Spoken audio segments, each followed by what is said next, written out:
welcome to a very spooky mini episode of Games My Mom Found. I am Mike Albertin, who's the unlucky bastard with me tonight. A ghastly Michael K. Hughes, I guess. I don't know. I hadn't thought this far. This was kind of spur of the moment. This is very spur of the moment, but it needed to be done. The world needs to know this game exists. Yep. For once, it's you putting a game in my hands and be like, hey, we should play this.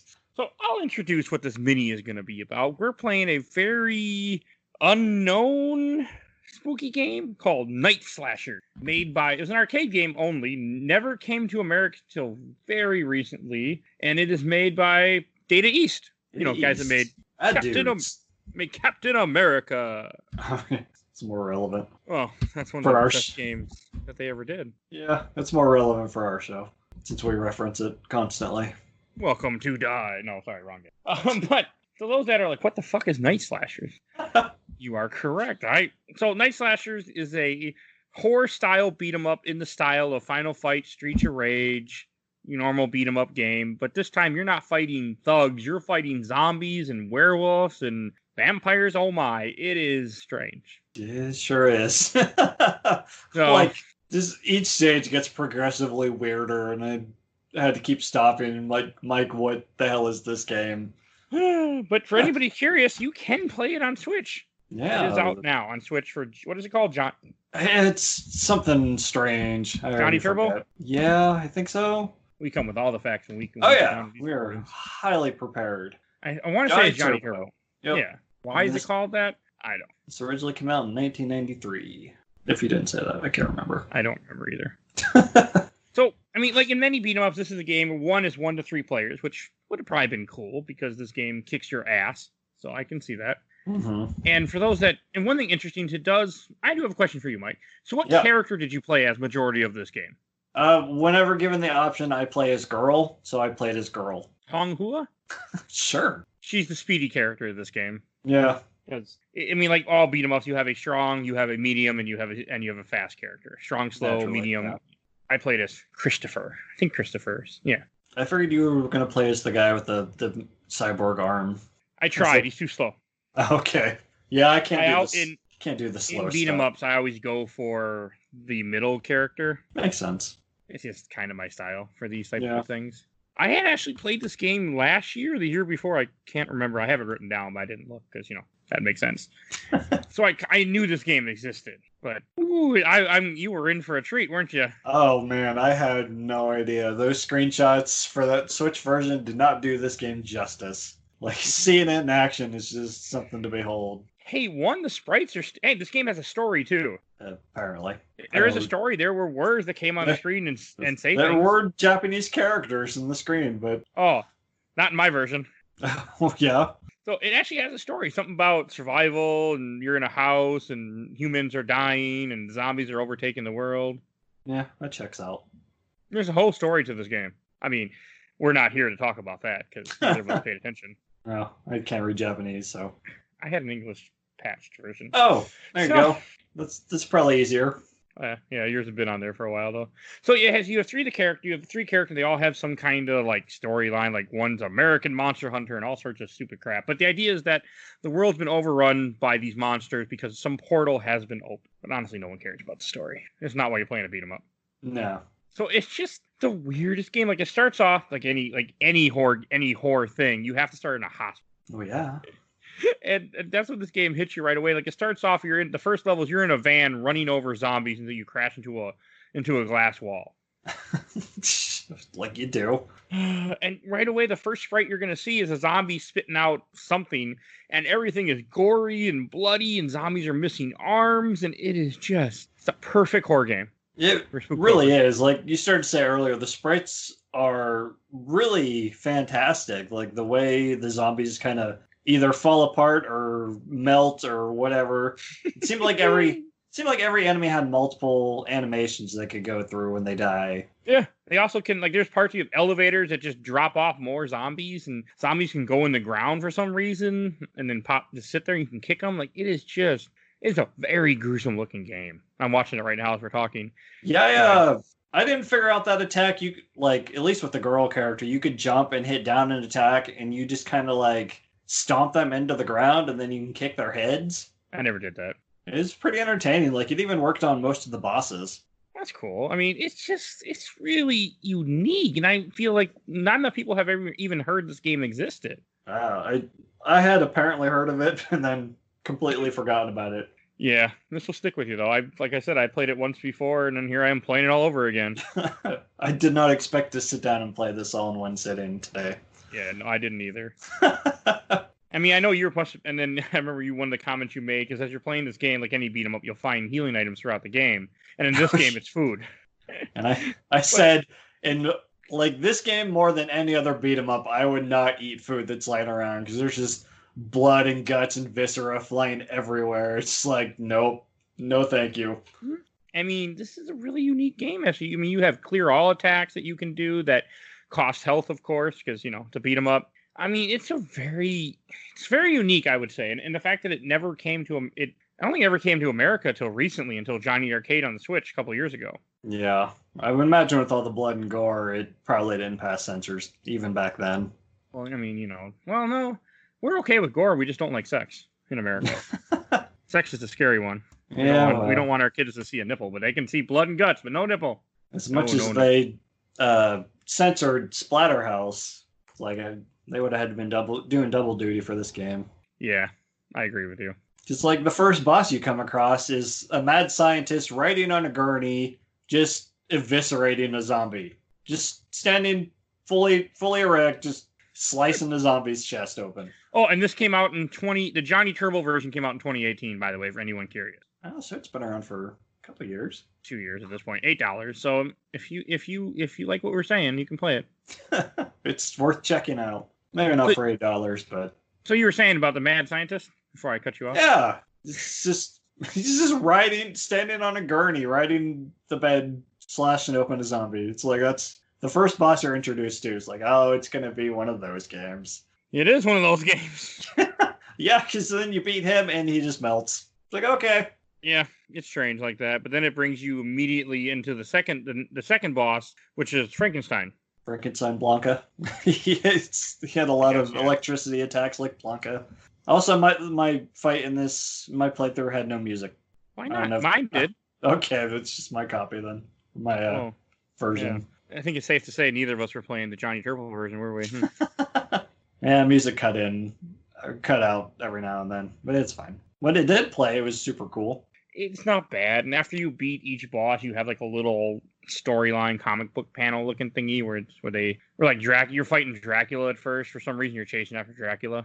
Yeah, he looks like a cross between Dimitri from Darkstalkers and Alucard from Castlevania. That's a good way to put it. It's also funny, every time a level starts in this game, you throw off your cloak that you're wearing. Every character has like some kind of cloak, and they throw it off to start the level. Yeah, she's got like some kind of ceremonial robe. Oh, there's a charge attack you can do too, apparently. Yeah, I figured that on an accident around stage 3. Like, you hold down the button and this little, I guess, a semicircle forms around you, and then when it gets full, you can let it go to... It's not super useful. It doesn't do a whole lot of damage, according to the boss health bars. Well, this is that it's an old quarter muncher arcade beat 'em up. It's meant to take your money. Yeah, absolutely. Like, first couple stages were fine. I didn't struggle too bad, but by like 4 or 5, every stage starts with so many enemies on screen. Oh yeah, it does do like one thing it does that's interesting in a beat 'em up that you don't always see. This game has a little bit of variety. Like in the second level, when you're in a forest, you end up chasing after a ghost carrot, so you're constantly moving, you're constantly running, and you hit buttons to attack, and the enemies are running next to you. But it's a cool little gimmick to have something different. Yeah, even before that, the game kind of caught me off guard. There's this human character standing in the middle of the forest, and I'm like, well, who's this guy? Do I talk to him? You get close to him, and he morphs into a werewolf. They went full Teen Wolf here. And then we got to talk about when you fight Geppetto and Pinocchio. Oh my god, that was so bizarre. I mean, I was thinking about that, like, yeah, that's what it is. It's a weird blue puppet and an old man. I'm like, that's Geppetto and Pinocchio. It doesn't say it, but it is. And Pinocchio's got this super creepy laugh, and he throws his head at you. Like, like puppet stuff. And as I'm watching this, apparently there's different moves you can do. You can actually do, like, random moves in this game, too. Not random, but more skilled moves where you're like, he's shooting things I didn't realize you could do because I didn't do any of that. I did a few things. Like, it's got the standard beat 'em up dash attack, and then whenever I got knocked down on the ground, every so often I would handspring out of it into a kick, which was pretty cool. It's actually how I killed the Frankenstein monster. That never happened for me. So it was like 3 out of every 10 times, maybe. Okay. Yeah, I did. I was struggling. Yeah, it was pretty rough. But I was playing on I wasn't playing on a controller. So. Oh yeah, that's not the way to do this. There's credits. It doesn't matter. But as I'm watching, he looks like there's an ability where, well, maybe that's a special. Maybe there's different specials. I guess I just didn't use the powerhouse character at all. Yeah, and there's definitely some pickups. There's one that says Stinger, I think, but I have no idea what it does. Me either. And of course, there's Dumb Line. There's when you run into one of the stage 2 boss, the Golem, he's like, "I will crush you." And your character, "There'll be no crushing today." This is the 90s arcade beat 'em up. Love the Golem because A, he looks like he has googly eyes on his face. Yeah, he does. And B, when you hit him, he bleeds. So you can't get blood from a stone. I mean, this is just, but again, the sprite work in this game is something else. Yeah, it's pretty good. So when you kill him, he falls apart and find out that he's being controlled by some kind of orb inside him that shatters. Like, it's a cool little touch. Like we're playing Castlevania Bloodlines? Yeah. Oh, yeah. It's in there. Which will be out around the time people hear this. Oh, nice. Good. And something around that. And then you also have bonus stages in this game. I couldn't figure out how to do the first bonus stage, which is like, think of whack-a-mole. Yeah, you had to be... ahead. Yeah, because it's, like I was saying before, it's the zombies and stuff stuck in the ground. You have to be right on top of them and hit the attack button to do the kick. Oh, it's basically... That's why I wouldn't do it. Yeah. It's like, you'd think you would be in front of them a little bit, but you had to be right on them. But we got to talk about the billboards in the background. Did you read those? Hungry Burgers and Drug Zombie. Drug Zombie. And a Hungry Burger is a burger with an arm sticking out of it. And it looks like the one off to the, I think it's to the right. It looks like it says Voodoo Shop on it. Yeah, and then there's the left one, look like half-naked women. Yeah. It's good stuff. It's a weird game. Drug Zombie. You're welcome, by the way, to introduce you to this game. Oh, yeah, that's a good one. I'm sure I'll play this again, which I guess we'll get to at the end of this episode. And then you go to a castle, like a prison. I thought that was cool. And like another thing that's interesting, like any old beat 'em up, is it does do a decent job with the background stuff that's happening. Like when you get to the prison, you see people tied up upside down, moving around. You have doors. Monsters will come out that you have to fight. It's very like everything is interesting. Like it keeps things keep going. Yeah, it's like there's always something to take in when you're not surrounded by enemies. Like a lot of enemies. The giant executioners here with the hoods and the giant axes. Yeah, it's 100% a horror game, even though it's a beat 'em up horror, but still horror enough. So strange. Like I actually had found out this game existed by accident a year or 2 years ago when I was looking for quick Spooktober games to play, and somebody in some random thing said Night Slashers. I'm like, what the fuck is this? That's how I found it, and then ever since then I've been trying to educate people about this game. It has to be one I heard from a SNES Drunk video, like one of those arcade games that never came to Super Nintendo or something. This would have been great on Super Nintendo. Yeah, I don't know that it could handle all the sprite work, but they could have made it work. They didn't want. I mean, this Nintendo wouldn't have been okay with it. I mean, some of the enemies that you fight when they die, their head bursts and out come all these guts and things. Like it's pretty gruesome. It's a really gruesome looking game. It's probably one of the bloodiest beat 'em ups I ever played. Yeah, I mentioned Splatterhouse up there. I think this takes the cake over that. I've never played Splatterhouse very far. I played the 2010 one. Does that count? I own it. Maybe I'll have to play that. No, it does not count. I'm thinking the original 3, and I think one of them's only arcade, but I can't remember. I think you can unlock those in that one though. I've seen videos of them. They're pretty brutal too. That's not why we're here. So, like, it's just a very strange game for the third time.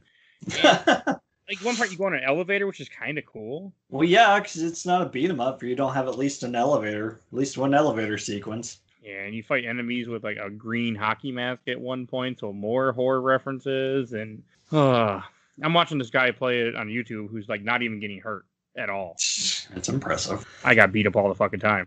I mean, I was playing on a touchscreen, but still, it's not an easy game. It's a quarter muncher. Oh yeah. So I did fine for the first few levels, and then it kind of ramps up. What'd you think of the possessed armor? He looked kind of familiar. He looked very Cecil from Final Fantasy IV. One of the best games ever made. Yeah, he kind of he does have that whole Dark Knight look to him. I liked him, and I liked how when you first meet him, he's like, I will not let thee pass. You will not stop me. Oh, Data East. So anyone was curious, it wasn't just Captain America where they decided to do stupid voiceovers. It's just Data East in general, apparently, in the 90s. Yeah, I love the stupid voiceovers in Captain America, but still. Oh, they're so good. No, they're not. Where's the bomb? Ask the police. I love that game so much. It's so good. Episode 16 for that one. So, and it's just like, I think it's a unique beat 'em up too. Like you have paintings that are trying to kill you. You have fat guys where their head burst open when you kill them. Yeah, I didn't get the reference on those guys. I don't know if they were supposed to be an homage to some kind of horror monster or what. I have no idea. They're kind of pain in the ass though, because they like jump up into the air and then elbow slam on you. Yeah, it's annoying. But you do have like a wide variety of moves too, it looks like, that you can do. It's a cool game. It's just good. You gotta fight not Alucard at the end of the castle level. I like the Dracula fight. I thought Dracula was cool as they have him in here. And you kill him. Like, he's the big bad, you think, when you see the opening and everything, and then you kill him halfway through the game. Yeah, I was kind of like, is it over? All right. I also have to say, I hate bosses in games that summon smaller enemies. Like, he keeps tossing out these bats that turn into other vampires, and it's so annoying. It's called quarter munching. Yeah, that's fair. Hey, but remember, only a fool says never. You probably couldn't see that, could you? That's one of the lines. And after you kill Dracula, he says, "You'll never stop the portal." And then your guy, "Only a fool says never." Oh, jeez. Yeah, it's bad. It's funny, but it's bad. It's only a Sith deals in absolutes? Something like that? Only the Sith deal. Yeah, you're right. I'm not a Star Wars guy, that's you. I know, that's why I was surprised to hear a Star Wars quote come out of your mouth. I'm like, there's some. No things. Yeah, don't worry, there'll be more Star Wars later in the show. Not far. Actually, that'd be out by now, wouldn't it? But this is, I don't know, and the clear all attacks are pretty cool to me in this game. I mean, of course, they take health, like as I said before, but they are cool. They do a good job of helping you empty things. The one of the bosses that didn't make any sense to me in this horror vibe is you go to like a fake looking Egypt place and you fight these two twins, and I didn't understand what that was. I got nothing. I don't know. I just have them in my notes as the Quetzalcoatl brothers. Oh, and by the way, the famous line for that is "out of my way, pal," when the fight starts. Ooh, good one. Oh my god. The voice acting is what you expect from 1990 Data East. Yeah. Like if you played Captain America or X-Men, then you know what to expect here. Welcome to die. Nothing moves the blob. Yeah. Yeah, we'll have to play that too. it has some cool levels, like even, and then I want to say it's after this, and you end up on a freaking like giant Harrier jet or something of that nature. Yeah, it says Royal Air Force on the side when it first pans into the shot. It's pretty cool. Like you fight. I mean, I played a lot of beat 'em ups in my time, but fighting on a giant plane, it's not bad. So okay, plane's already in the air. Your characters in their robe of whatever sort. Plane's already overrun with zombies. How did they get to this situation? Well, they have other planes that are flying next to you that are dropping off zombies. That's fair. Because apparently this world is overrun by zombies, and there's not much left but like a couple people. That's what it says in the intro that you couldn't read. They show that family in that first little vignette. Yeah, and that's where it talks about it, how there are not many people left anymore. Because there's been a portal that's been opened up, and then of course this game does boss refights, because, has to. Well, no, not yet. You have to fight a pharaoh-looking thing for a mummy. Yeah, I have it in my notes as asps on a plane. I liked him. I liked the mummy. He looked cool. I have a thing for mummies. I don't know. He's one of the few that you don't refight in the last stage. Yeah, no, in stage 6. I mean, because classic beat 'em up. But you fight a ghost plane. You have to jump and kick. That was interesting. It's so stupid. Fighting an attack chopper with your bare hands on foot. I just kept dying using the special attack, so I don't know about you. Yeah, it keeps spitting out the stupid zombies with the knives that slide at you. Seems like any beat 'em up with an enemy that holds a knife is the worst enemy. Because like Streets of Rage, they charge at you with those little things. Super annoying. Yeah, this game is good at that too. Like when you have to refight Dracula too, and you find out that it's death that's been ends up resurrecting all the bosses for you to refight because it's a beat 'em up in the 90s. It was cool to see you actually fight the Grim Reaper. And speaking of Captain America, he goes full whirlwind there for a bit, where he's Yeah, he does. spin around the side, bouncing around the screen. Yeah. You will not pass. I wish I could replicate that laugh. It's so great. Okay. But death is cool. Like I don't know. I like any game that lets me fight death. I always have a thing for fighting Grim Reapers. There's a series called Castlevania you should check out. Yes, I know. There'll be a couple. There's coming. It's coming. It's coming. I'm a big. I love Castlevania too, as you know.